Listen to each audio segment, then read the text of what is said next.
Olá, sejam muito bem-vindos a mais um programa Perfil e Negócios. Obrigada a vocês por nos acompanhar. E hoje quem conversa comigo é uma profissional com um enorme currículo. Gente, a especialidade dela é o gerenciamento de riscos e crises corporativas.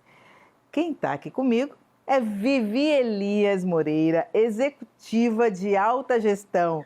Seja muito bem-vinda, Vivi. Que bom ter você com a gente aqui, compartilhando todas as suas histórias, todas as suas experiências. Obrigada, viu? Imagina, obrigada pelo convite, obrigada a todos aí pelo tempinho para falar um pouquinho com a gente.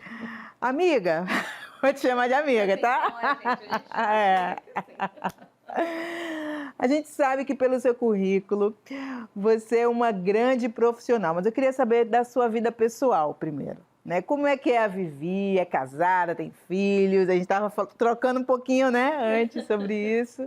Bom, eu acho que a melhor maneira de me definir pessoa física, né, o CPF, é que a Vivi é uma realista esperançosa, né? Enfim, acho que fala um pouquinho da minha jornada, nascida e criada na periferia de São Paulo, na Zona Leste. ZL somos nós, Vila Matilde, mais especificamente na Vila Talarico. Sou casada, tenho um filho, hoje eu moro na Zona Norte. A quarta de 5 de uma família de 7, né, de pessoas negras que decidiram literalmente aí anos 80, 90 desafiar um pouquinho do status quo e crescer através da educação, através de nichos que nunca falaram que a gente podia. Então eu brinco que a gente vem hackeando um pouquinho o sistema aí desde dos meus 43 anos e 9 meses, né, desde a minha gestação, a gestação de mamãe, até chegar aqui, dentro desse protagonismo que a gente tanto precisa de um mundo executivo. Mas sou tricolor, São Paulina, adoro um samba, adoro ler, adoro viajar. Cria do hip hop, eu falo que o rap me ajudou muito na vida, dentro de consciência, dentro de objetivos. E estou aí, Gal, tentando fazer mais história dentro desse meu CPF aí. Maravilhosa! É importante, tem que falar o nome do Marcelinho, né, filho? Mamãe te ama, maridão, Renato. Mas, Vivi, você falou uma palavra que eu gosto muito, que é hackear o sistema. Como é que foi isso, assim? Como que isso é a inspiração dos seus pais, né? Eles já tinham alguma coisa com o movimento negro? Como é que foi isso? Gal, tem umas coisas muito interessantes, assim, da minha jornada, que eu acho que são sinais aí da ancestralidade para direcionar um pouquinho da minha carreira. Mas uma das coisas mais interessantes, assim, de verdade, quando eu comecei a entender que eu tinha que hackear esse sistema, foi realmente através da educação. Então, os meus irmãos, eles participavam do movimento negro unificado, mas muito mais de forma massificada, não na liderança, né? Então, lá em casa a gente cresceu muito entendendo o papel do negro, a negritude, a história, mas teve uma parte que eu precisei me anular. Né, como toda menina negra periférica entre os anos 80 com a adolescência nos anos 90, teve uma hora que eu precisei me anular até por uma questão de sobrevivência. Então, eu cresci ouvindo Marvin Gaye, mas chegou uma hora que eu precisava estar no ecossistema de Guns N' Roses, que era o ecossistema branco que eu vivia, como bolsista de escola particular, e que fez algumas diferenças realmente na minha jornada. Sim. Mas era muito engraçado, e isso que eu falo que são os sinais da nossa ancestralidade, porque eu passava o dia num ecossistema de estudo com qualidade, com estrutura, que não me representava, que era um sistema basicamente branco, mas eu chegava na minha casa e eu tinha representatividade negra, porque eu via meus irmãos fazendo faculdade, eu via a minha mãe e o meu pai o tempo inteiro falando, você é bolsista da escola, mas se você não tiver uma nota, você vai perder a bolsa. Então, eu lembro que teve alguns marcos, e um dos principais marcos da minha jornada, sem dúvida nenhuma, foi quando o meu irmão, já tinha acho que uns 14, 15 anos por aí, conseguiu comprar um videocassete numa antiga loja grandona de varejo lá no centro, e ele alugou uma fita chamada O Príncipe Nova York. Isso com quantos anos? Tinha 13 para 14 anos, quando ele chegou com a fita VHS em casa. E por que eu falo que foi um marco isso na minha jornada? Porque foi a primeira vez que eu vi, assim, é um filme de comédia, assim, então é um filme, né, que a gente dá muita risada, mas eu tive um momento ali de parar para pensar, porque foi a primeira vez que eu vi negros empresários. Sim. Foi a primeira vez que eu vi a beleza negra como potência, e é por isso que até hoje eu falo muito, né? Antes de Aquanda, veio uma Zamunda. E essas Zamunda eram, ali nos anos 90, eram pessoas pretas, reis, rainhas, visitando Nova York, visitando ali o Queens Boulevard, escolhendo o protagonismo que elas queriam. E foi ali que eu decidi. Eu falei, eu quero esse protagonismo para mim dentro da carreira executiva, que é onde as pessoas falam que é onde a gente não pode estar. E essa construção foi feita muito de nãos, e aí por isso que eu falo que eu sempre hackeei o sistema de alguma forma. Peraí. Qual é a diferença? Como é que é isso? Eu não captei. Eu acho que quando a gente precisou ali, lá no comecinho dos primórdios, hackear o sistema, foi primeiro entender a potência das pessoas negras como efetividade para resultados. O que eu quero dizer isso? Pessoas negras, na época que a gente precisava hackear, era uma necessidade da gente conhecer a nossa história. Era uma necessidade da gente se ver na TV, né? A gente tinha nossas representatividades, que a gente já sabe quais são, mas nós tínhamos rótulos muito bem definidos. Então, essa parte de hackeamento, de consciência, de acessibilidade, de conhecimento de história, eu acho que até 2020, ali quando teve o boom do George Floyd, principalmente quando as empresas, os CNPJs, se tocaram que a questão racial no Brasil precisava ser falada e, mais do que isso, precisavam agir, a gente começou a construir esse contexto. Então, hoje a gente tem best-seller falando da história da escravidão, hoje a gente tem filme, hoje, graças a Deus, a gente consegue ligar a televisão e ver Maria Gal apresentando programas, ver várias mulheres que a gente tem dentro dessa representatividade, por isso que a gente hackeou. Por que eu tenho que falar agora que eu preciso bugar? Porque assim como a vida evolui, o racismo também evolui. E o racismo institucional, ele evoluiu também ao longo do tempo. Ele evoluiu principalmente porque agora a gente tem rede social, a gente tem alguns outros caminhos. Sim. Bugar o sistema agora é além do hackear. Bugar o sistema é destruir na fonte.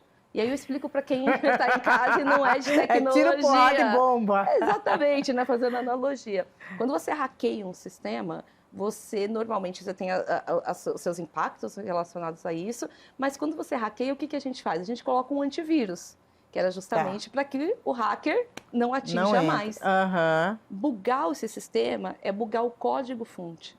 É literalmente ir lá na fonte e falar assim, cara, você não vai ter nem chance de hackear, você não vai ter nem chance de colocar o antivírus. Eu preciso mudar isso daqui, eu preciso mudar a base. Por isso que eu convido as pessoas, a partir de 2024, a pararem de querer só hackear o sistema, começar a bugar o sistema. Bugar onde? Bugar na fonte. Como é que funciona isso na prática, Vivi? Gal, eu acho que o primeiro ponto é as empresas, e aí entra o papel dos executivos negros que já conseguiram ali furar algumas bolhas e ter espaço, é começar a entender se a gente caiu numa vala comum de luta.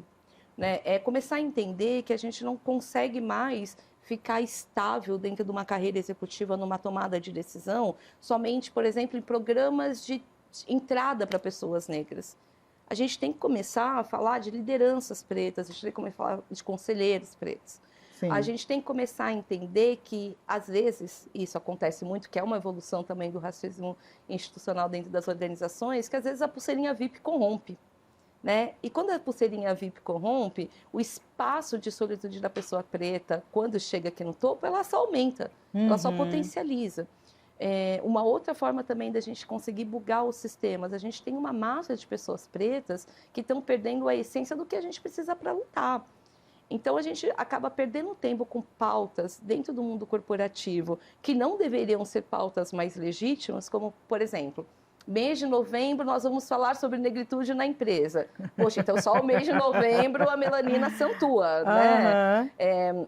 Ou a gente normalizar, por exemplo, as empresas pagarem grandes cotas para patrocinar eventos onde a gente só tem pessoas não negras. Ou quando tem uma pessoa não negra, não é uma pessoa negra de pele retinta. Né? Então a gente entra numa questão ali de colorismo que foi normalizada e não deveria dentro do mundo corporativo. E se você parar para pensar, mulheres ou homens negros de pele retinta, quanto você vê de representatividade nesse sentido? Então, existem pautas que a gente precisa começar a trazer para a realidade, porque a gente vai se perdendo. E não é só a Vivi que está falando, né, bom? Trabalho com gerenciamento de risco, tem números para provar isso.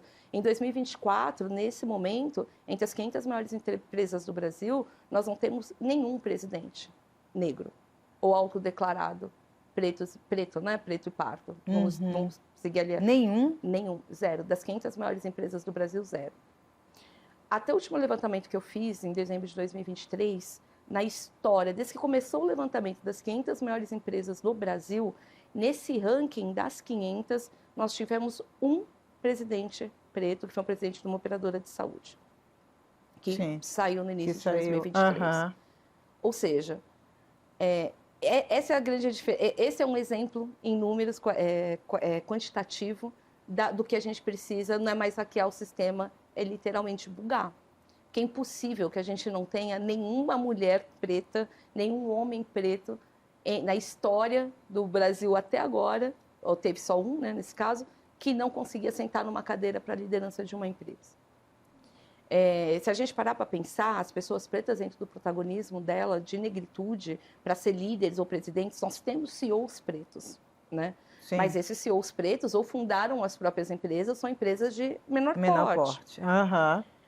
E trazendo um pouco para o meu mundo atual de startups, eu sou uma das 10 mulheres negras hoje que são contratadas para a posição C-level de startup.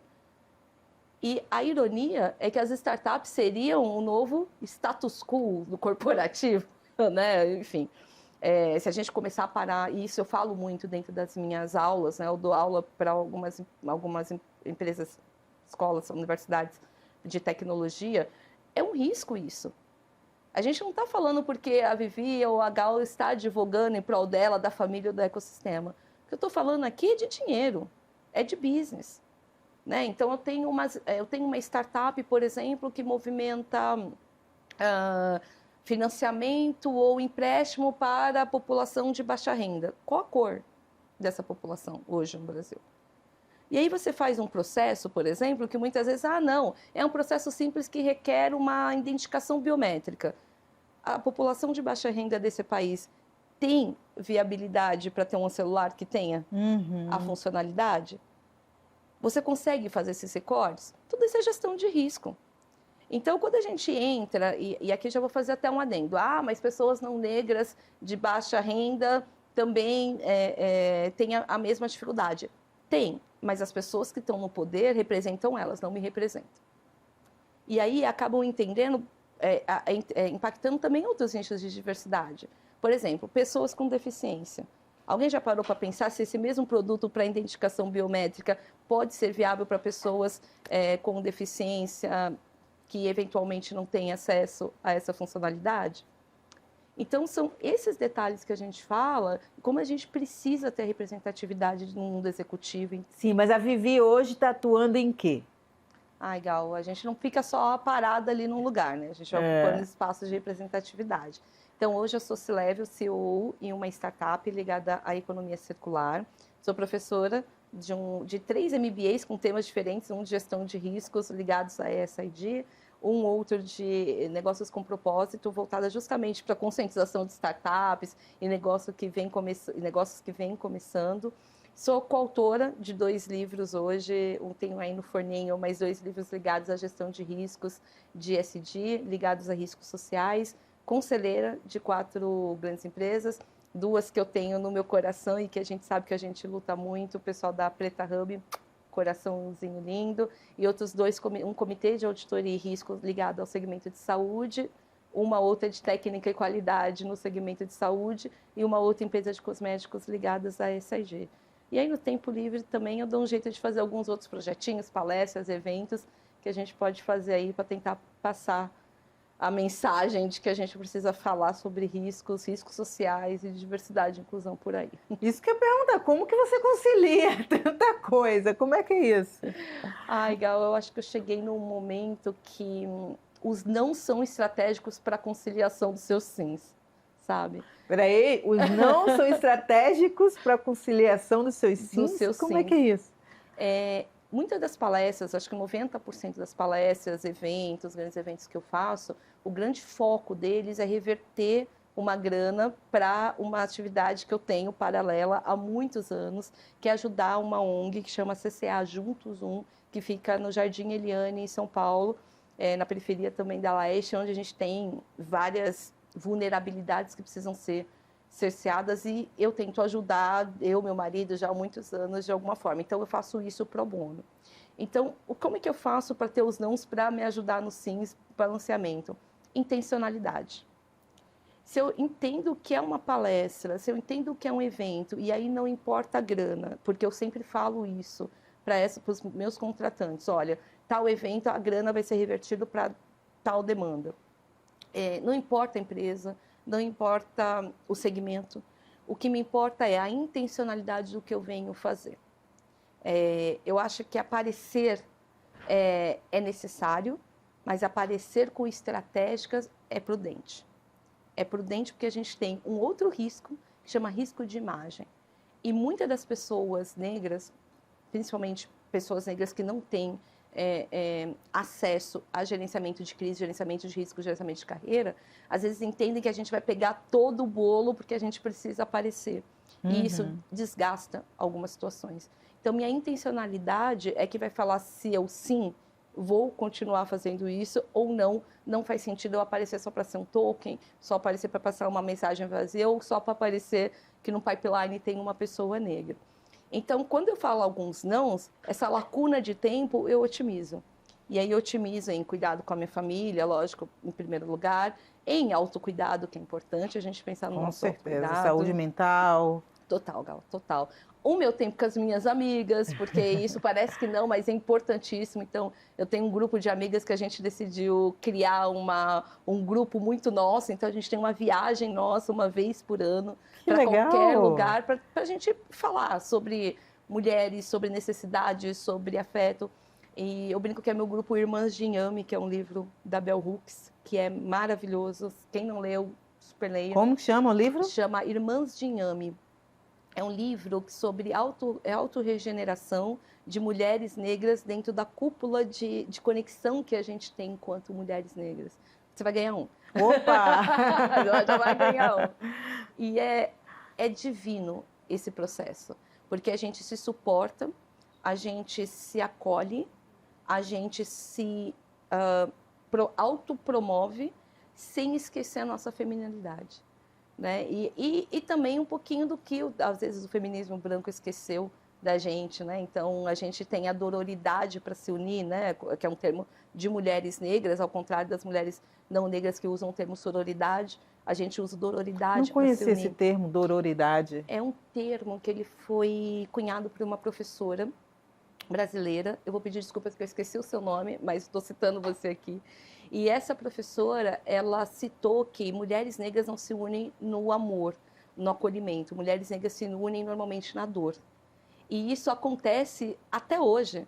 Então, desde a época que a gente tinha as mulheres negras que moravam todas no quintal e uma ficava sem trabalhar, que normalmente era tia ou avó, para cuidar das crianças, enquanto as outras mulheres negras iam para ser diarista ou iam trabalhar, enfim. Isso lá no começo, principalmente a partir do momento que acabou a escravidão, que tinha ali, né, as mulheres do ganho, as mulheres dentro desse processo, e até hoje no coletivo. Se você chegar numa periferia hoje, você vai ver quem é que está cuidando, né? A geração sanduíche. Quem cuida da mãe, quem cuida da tia, quem cuida do sobrinho. Normalmente é uma mãe preta, a gente tem muito disso. E aí, trazendo para tempos modernos, a gente tem isso no corporativo. Mulheres negras, tem grupos de mulheres negras para se suportar, para dar apoio, dar curso. A gente tem muito disso, né? Agora, a dororidade, ele é um fato. Agora, como a gente transforma isso em potência? Calma, calma, que a gente já estourou aqui nosso primeiro bloco e a gente quer saber isso, obviamente, no segundo bloco. Aqui estamos com a Vivi Elias, a gente vai precisar fazer um breve intervalo, mas já vamos dar sequência a esse bate-papo maravilhoso. O programa Perfil e Negócios volta já.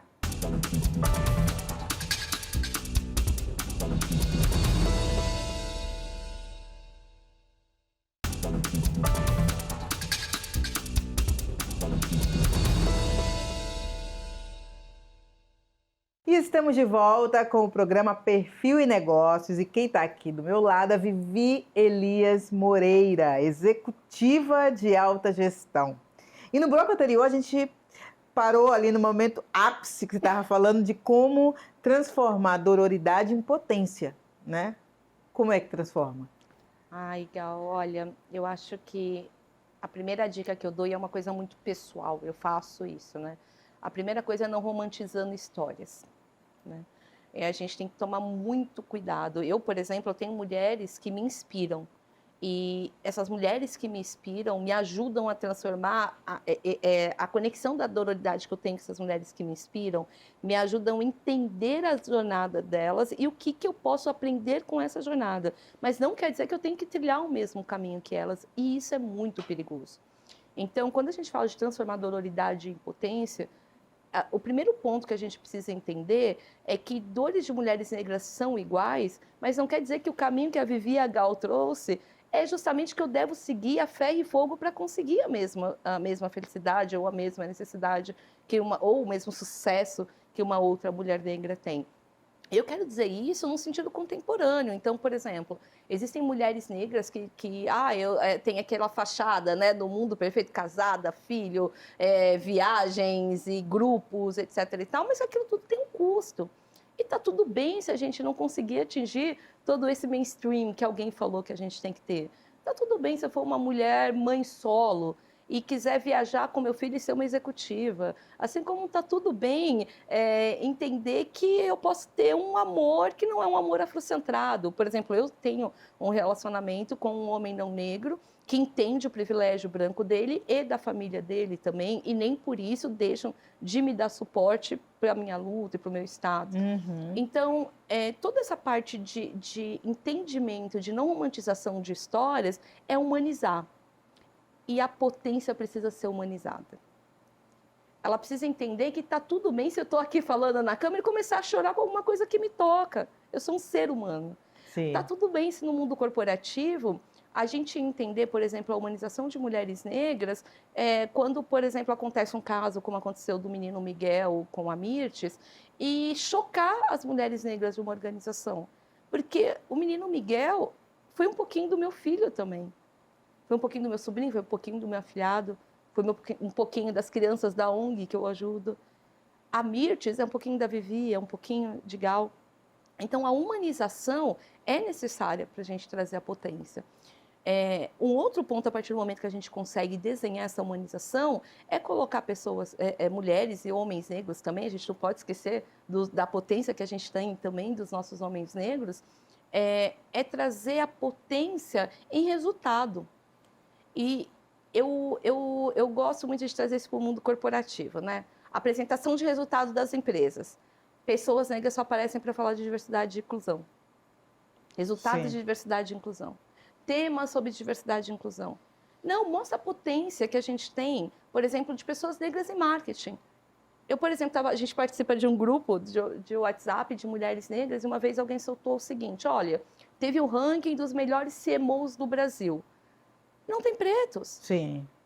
E por que não tem pessoas pretas CMO no Brasil? Por falta de capacidade nossa? Ou porque as empresas não se dão um trabalho de contratar pessoas pretas que têm essa habilidade ou de promover a estrutura que a gente tem, que a gente sabe que a gente tem potências em marketing, né? Então, quando a gente começa a entender e trazer esse protagonismo, não de uma, de várias pessoas, a gente consegue olhar assim, olha, aqui há uma potência.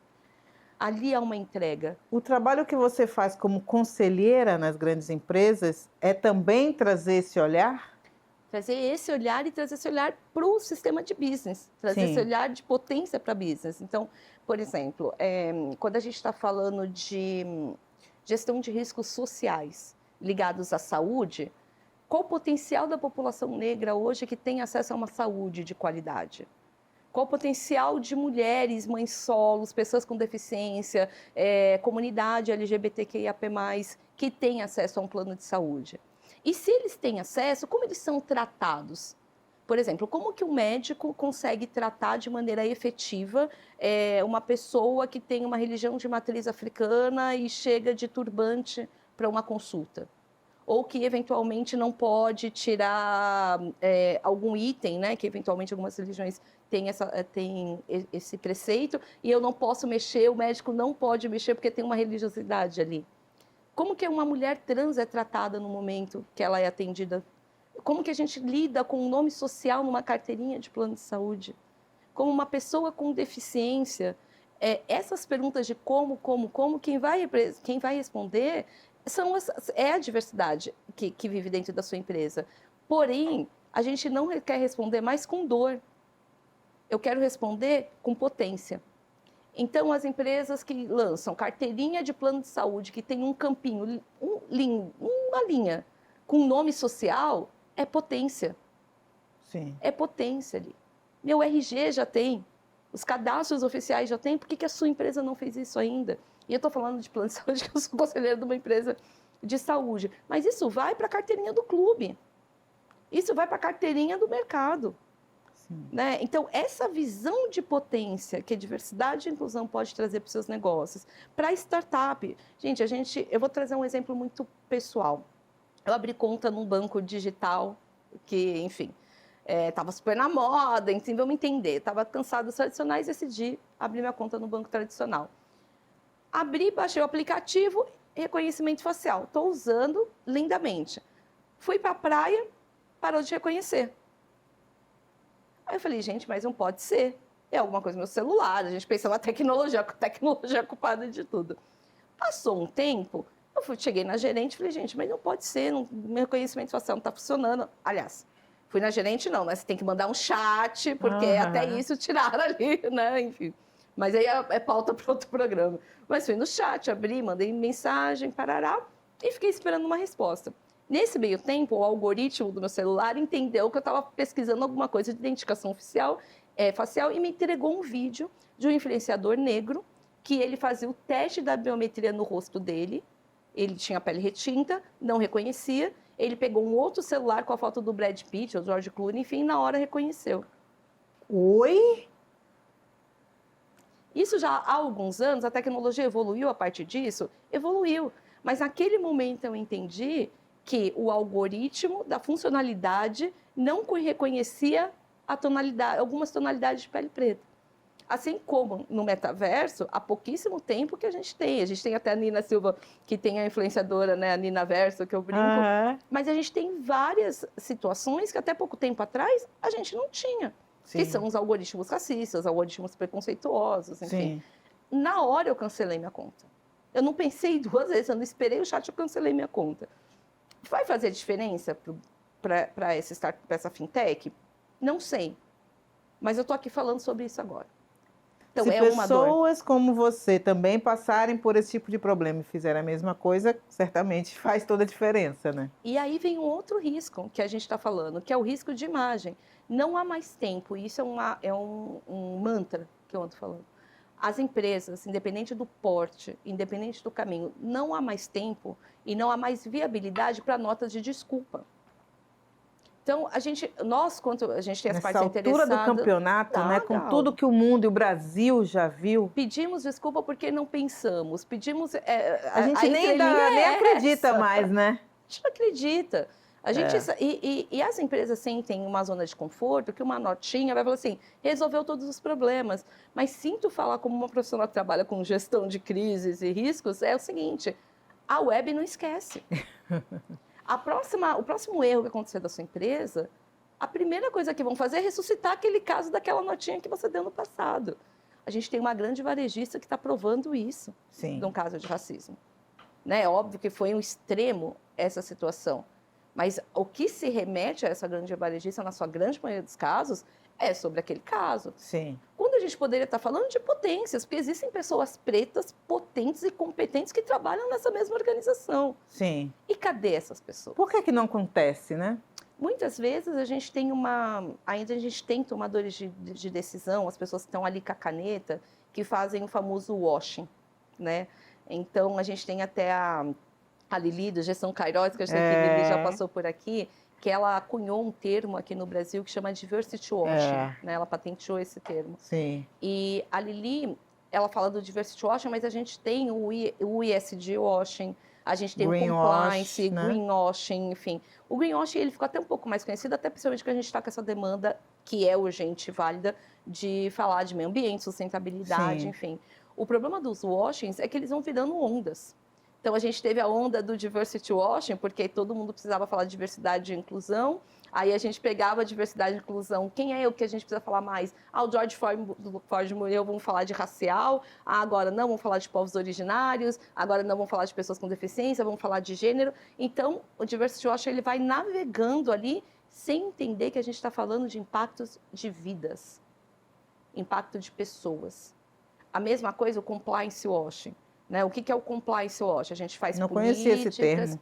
É um termo muito ligado à governança corporativa, né? Então, a gente está falando de áreas de compliance, né? E até o governance washing, que contempla o compliance ali e alguns outros termos. E, basicamente, trata-se de uma governança corporativa ou políticas para atender a auditoria, atender leis, né? No caso de compliance washing, mas que a gente não pensa em pessoas. Entendeu a humanização que eu venho falando bastante? Sim. Então, eu faço uma política de diversidade e inclusão para atender, por exemplo, estar em compliance, estar aderente à lei de cotas que a gente tem, né, para pessoas com deficiência. Só que eu coloco a pessoa lá, cumprir a lei, tudo certinho, mas eu não dou ferramentas para pessoas com deficiência trabalhar de forma correta. Eu faço uma política de diversidade e inclusão para trazer pessoas negras para a liderança. Mas o salário das mulheres ou dos homens negros são totalmente diferentes para pessoas não negras que trabalham na mesma posição. Sim. Isso é washing. Né? A gente vem falando muito, e esse é o problema, a gente normalizou os washings e a gente não deveria ter normalizado. E esse reflexo ele vem acontecendo no número de atestados médicos por burnout. Saúde mental é um dos temas que a gente mais fala e vai continuar falando. E todo ano o Fórum Econômico Mundial solta um relatório, que é o relatório de riscos, chama Risk Report, que tem as tendências de 2 anos e 10 anos de risco e tem uma tabela.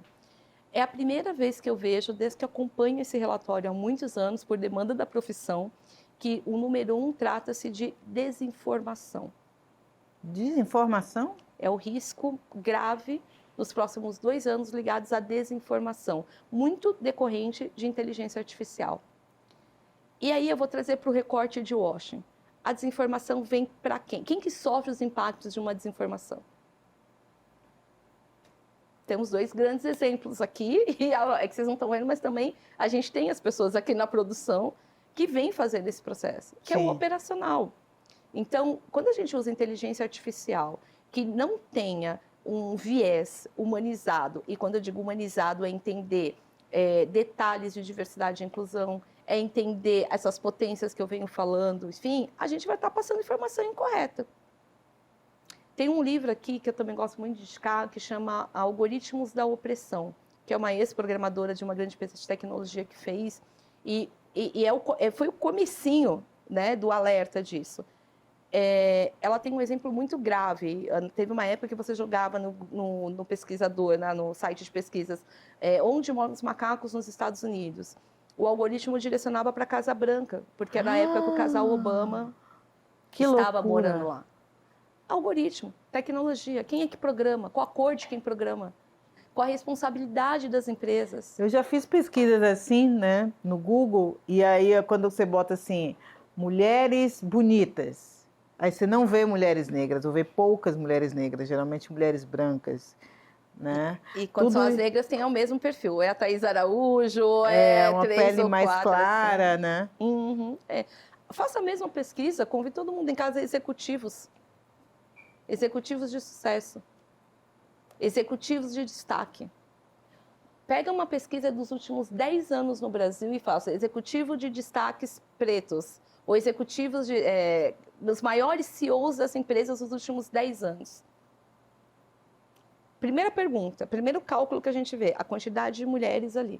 Segundo, a quantidade de pessoas pretas, pessoas com deficiência. Dependendo do ranking que sai, eu ouso te dizer que a gente tem mais representantes da comunidade LGBTQIAP+, do que efetivamente mulheres e pessoas negras. Sim. O que, por um lado, é muito bom, porque a gente está falando de potência dessa comunidade. Mas e as outras comunidades? Mas e as outras, né? Vivi, a conversa tá ótima, mas a gente precisa correr para mais um intervalo. E daqui a pouquinho tem mais conversa aqui no programa Perfil e Negócios. Já já a gente volta.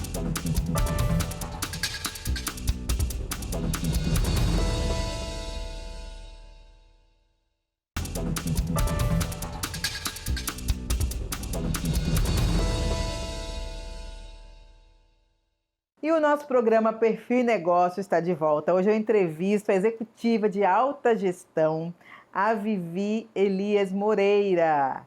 Vivi, eu queria que você falasse um pouco da sua startup.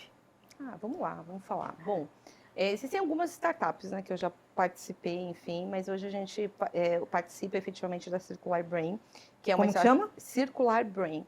É uma startup com foco em economia circular, mas economia circular de forma criativa e sustentável, ligado principalmente a descartes de lixos eletrônicos. Então, a gente vem trabalhando aí com essa sustentabilidade, essa efetividade, para que a gente consiga efetivamente não ter só uma consciência ambiental, né, ligada aí que a gente falou do SID, mas também uma consciência muito social sobre o ecossistema que faz parte, né, de todo esse processo que a gente muitas vezes nem para pensar, né? Então, vou até mandar um beijo para os fundadores, o Marcos e o Marcelo, que são duas almas iluminadas e criaram a CB, como a gente chama carinhosamente, para mudar o mundo mesmo. A gente quer mudar ali um ecossistema que vai de ponta a ponta. E eu brinco que o Marcelo e o Marcos, quando a primeira vez que a gente teve um contato, eles trouxeram para mim um ponto que eu achei sensacional. Eles fizeram uma pergunta assim: você comprou uma geladeira nova, o que você faz com a sua próxima? O que você faz com a sua antiga? Se você não tiver uma segunda casa, você doa. E a pessoa que recebeu, o que ela faz com a antiga dela? Como que é o descarte disso? Como é feito? Então, a gente fala que a gente quer mudar o mundo porque a gente está mudando o mundo da Vivi, da Gal que doa a geladeira e acaba não pensando como é que é feito o processo de ponta a ponta. Então, a Circular Brain, ela vem nesse espaço para ajudar esse ecossistema de sustentabilidade ligado a descartes eletrônicos, que precisa realmente, cada vez mais, ser um processo holístico de ponta a ponta e não só um processinho ali pontual que a gente tem, que aparece só de vez em quando na mídia, mas que muitas vezes as pessoas, sem querer até nesse sentido, acabam fazendo o washing que a gente normalizou, né? Vivi, a gente ouve falar bastante sobre a economia circular, mas eu queria que você falasse um pouco de como é o impacto desse setor. Legal, a gente tem vários sistemas de economia circular que precisam ser normalizados, né? Então, a Circular Brain, ela atua muito nesse sistema ligado a lixos tecnológicos ou grandes resíduos ou de grande monta, de linhas brancas, TV, geladeira, enfim, trazendo aqui para o português, trazendo sem termos técnicos, mas a gente tem economia circular de impacto em outros sistemas também. Então, vou trazer aqui para a gente ficar mais fácil para a gente entendimento. Agora a moda é brechó. Não sei se você reparou, todo mundo tem o brechó, bazar da economia, enfim. Ali é um tipo de economia circular também. Né? E é uma economia circular no sentido de eu preciso consumir toda a roupa o tempo inteiro de fast fashion. Será que é o caminho que a gente tem que fazer, dado a gente ter, por exemplo, o deserto do Atacama, que é considerado o lixão do mundo, que todo mundo coloca todos os resíduos lá, e a gente tem toneladas de roupas, toneladas mesmo, de roupas que são descartadas lá, e por um outro lado a gente tem pessoas do outro lado do planeta que não têm o que vestir. Então, esse é um exemplo, por exemplo, da moda circular, que tem e aqui eu super recomendo quem quiser saber um pouquinho mais sobre moda circular, no Instituto CIA. Ele vem fazendo um trabalho maravilhoso com o Gustavo Venâncio, justamente para entender esse processo de upcycle, de moda circular. Tem, como eu falei, tem a Circular Brain, tem o Instituto CIA atuando na moda circular, a gente tem um instituto ligado também à moda circular. Alimentos, olha só que loucura, quando a gente fala de economia de alimentação. Existem institutos que assim que a gente termina de almocei lá no quilo, sobrou um monte de comida. Alguém já se perguntou para onde vai esse monte de comida? Então, existem institutos renomados que têm todo o processo correto para coletar essa alimentação e fazer a redistribuição para pessoas que precisam, para ONGs, para entidades que fazem esse processo de alimentação de pessoas em situação de rua, por exemplo. Ou para ONGs de crianças, ou para asilos. Então, enfim, existe todo o processo. Esse é o pessoal que chama de food circular. É um termo muito mais conhecido nos Estados Unidos, estou fazendo aqui uma tradução literal. Mas existe uma economia circular com relação à mitigação de impacto de perda de alimentos, né? Você vê muito isso, por exemplo, na CEAGESP, aquela tonelada de fruta, aquela tonelada de alimentos que não podem ser vendidos, que estão amassados, são descartados. O que a gente faz com isso? E a coisa muito engraçada da gente parar para pensar, e eu volto, a gente fala um pouquinho de ancestralidade, é que, se a gente parar para pensar, periferia são os precursores de economia circular. Eu posso garantir que no Brasil, periferia é precursor de entendimento de economia circular. Por quê? Todo bairro periférico tem um ferro velho. É fato. Eu, por exemplo, na minha juventude, na Vila Talarico, na minha rua tinha um ferro velho. Eu vendia jornal para comprar doce. Então, meu pai lia ali os jornais em papel. Outro exemplo, e aqui eu estou trazendo exemplos de que alguém de ambiental pode estar assim, ai meu Deus, esses termos. Não, esse é o termo da real.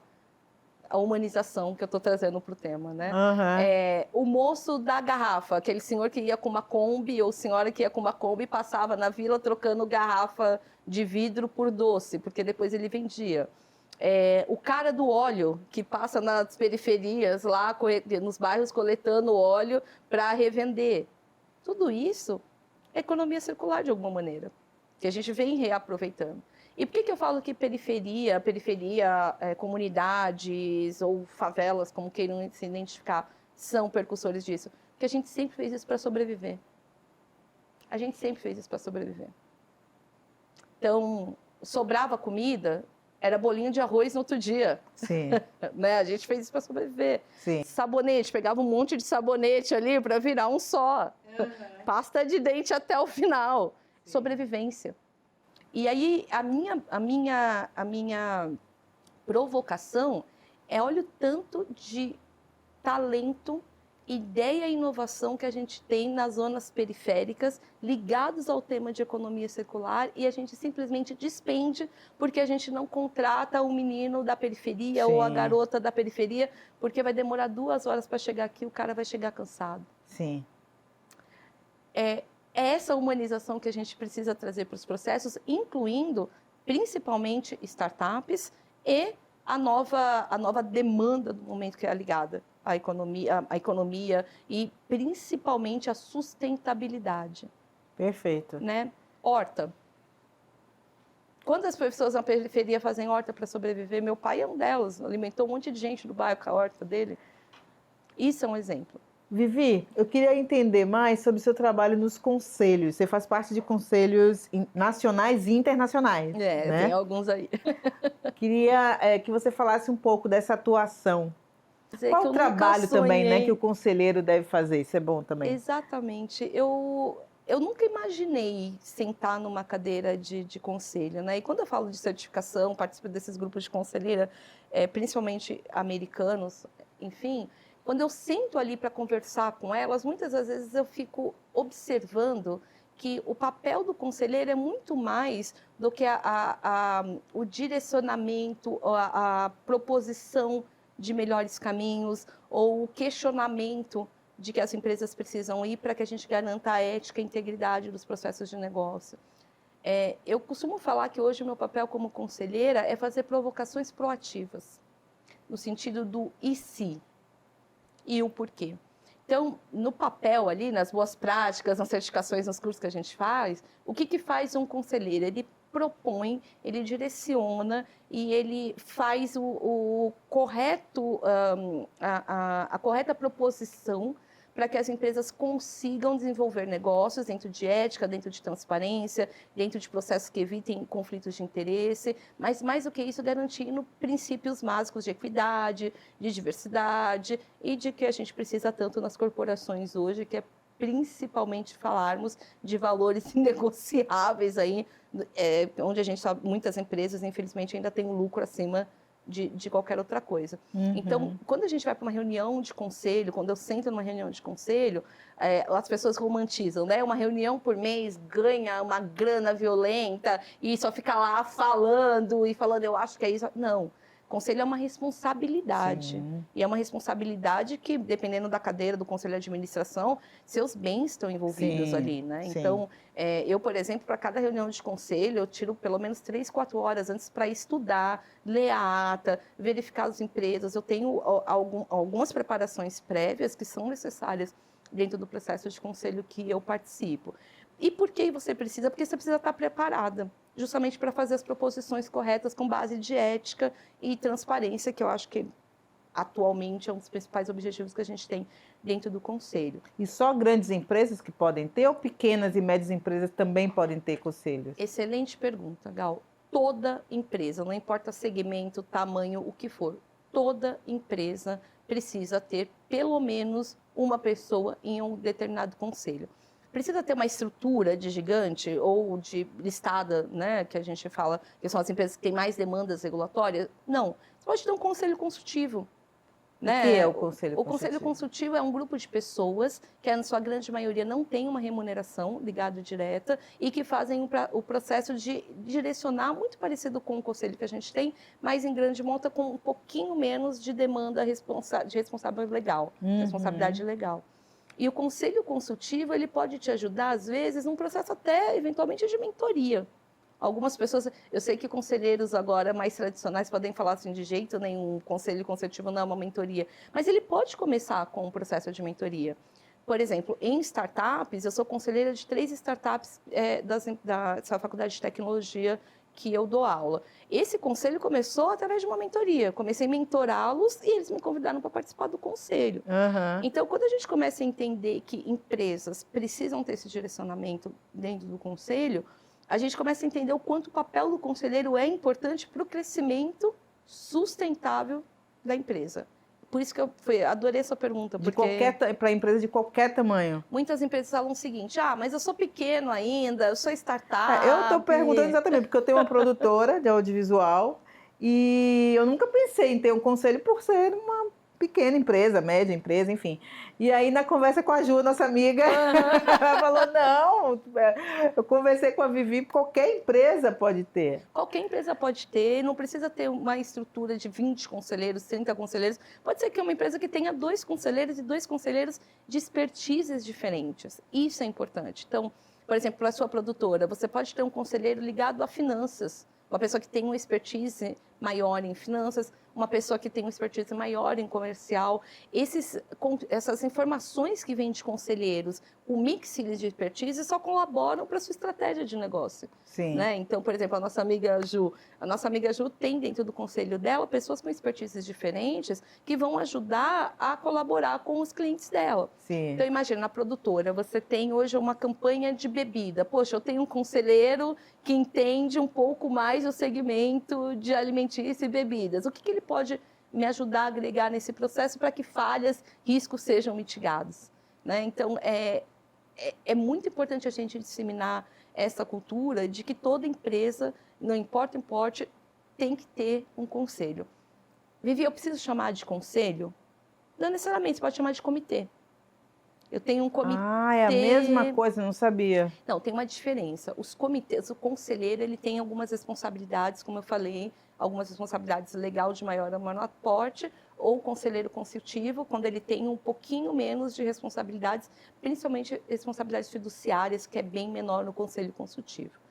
O comitê são um grupo de pessoas que participam, que atuam, e o comitê ele tem um pouco mais de flexibilidade. Então, você pode começar, por exemplo, um comitê sem qualquer responsabilidade de conselheiro, sem qualquer remuneração, ou um comitê, que é o mais usual, para demandas específicas. Então, mas aí a pessoa que é conselheira, ela ganha o quê? Por exemplo, no caso do consultivo, existem vários tipos de ganho. Experiência para sentar depois numa cadeira de conselho administrativo, ou conselho fiscal, ou conselho contábil, ou conselho de riscos. Existe, na verdade, uma hierarquia. Eu até dou uma recomendação. Se você decidir ser conselheiro, enfim, seguir essa carreira, comece sempre por um comitê.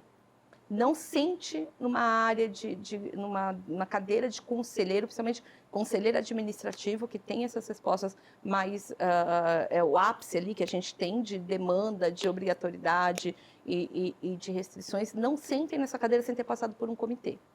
Hoje eu faço parte também de alguns comitês, então, comitê específico, na verdade, a grande maioria das pessoas aqui no Brasil, tá? Estou tentando trazer um panorama, visão fora e visão Brasil. Uhum. A grande maioria das pessoas no Brasil, das empresas no Brasil, tem comitês específicos. Os comitês atuam para demandas específicas. Por exemplo, comitê de auditoria, comitê de riscos, comitê de pessoas, que é muito comum. Esses 3 acho que são os mais comuns. Comitê contábil, um pouquinho menor.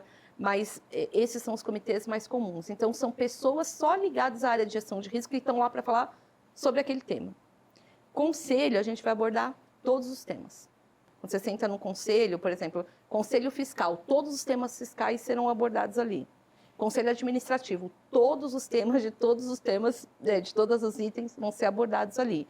O comitê, você vai ter uma visão estratégica de profissionais específicos daquele tema. Então, eu acho que o comitê funciona muito, porque você consegue colocar sua expertise ali. Uhum. O conselho, ele te agrega outras coisas. Você perguntou qual que é o ganho do conselheiro. Gal, eu ouso te dizer que o ganho principal do conselheiro não é monetário, é o conhecimento. Porque eu estou ali numa reunião de conselho e, de repente, chega um cara que é um expertise de marketing, que eu sempre vi na revista, e que dá 3, 4 insights que você aprende e leva para a vida. Sim. Então, eu ganho muito quando você senta numa cadeira de conselho, assim como na de comitê, porque no comitê você está exercendo sua expertise, mas está renovando ali. Então, eu carinhosamente falo que os comitês são minha continuação de MBA, né? Enfim, porque você aprende muito, e os conselhos são meu mestrado, assim, fazendo uma analogia acadêmica. E Vivi, quais são os planos para Vivi 2024, para Vivi daqui a 5 anos e para Vivi daqui a 10 anos? Ai, Gal, olha... Planos, sonhos? Eu quero buscar uma maior representatividade de pessoas negras em nichos que nós não estamos acostumados a estar de forma técnica, não só em rótulos pré-definidos para a diversidade ou inclusão, sem deixar de falar de diversidade e inclusão, que eu acho importantíssimo. Infelizmente ainda é importante agora. Eu gostaria muito de ter menos demandas de dororidades e mais auxílio e ajuda de pessoas para potências, e é isso que eu quero para 2024, falar de potências, de pessoas diversas, em cadeiras de liderança e falando sobre as suas expertises dentro dessas potências, é o que eu acho que eu quero direcionar. E daqui 10 anos eu falo que meu sonho daqui 10 anos é ser Alcione. Eu quero ser a vibe de marrom. Por que eu falo de... Você me fala para mim, quem é a potência viva negra hoje que você conhece? É Alcione. E por que eu falo que a Alcione serve para todos os mercados, inclusive de empreendedorismo? É a mulher negra que se reinventou dentro de uma jornada que era para ser só sobre dororidade. Hoje a gente olha para aquela mulher negra toda trabalhada na sua renda, sentada nos tronos, nos palcos que ela merece estar como rainha, e ver a potência que ela é, sem esquecer e sem deixar de falar sobre a humanização que é a Alcione. Tem um vídeo dela que eu falo que é o vídeo que eu quero fazer na vida, que é elas irmãs andando num shopping de alto luxo, todas maravilhosas, com sorrisos lindos, com os cabelos lindos, sendo quem elas são. Uhum. Então, daqui 10 anos, eu pretendo ser uma Alcione. Que lindo, que lindo. Ai, Vivi, brigadíssimo por ter vindo aqui, compartilhar toda essa sua história, suas experiências. Caramba, ficava aqui te ouvindo, quanto aprendizado. Acredito que o público de casa também adorou esse bate-papo, que não é uma entrevista, né, gente? Já é um bate-papo. Muito obrigada. Tá? Obrigada a você, Gal. Obrigada, gente, por ficar com a gente até agora. Pois é, o programa Perfil e Negócios termina por aqui. Semana que vem tem mais, porque assistir já é um ótimo negócio. Até lá!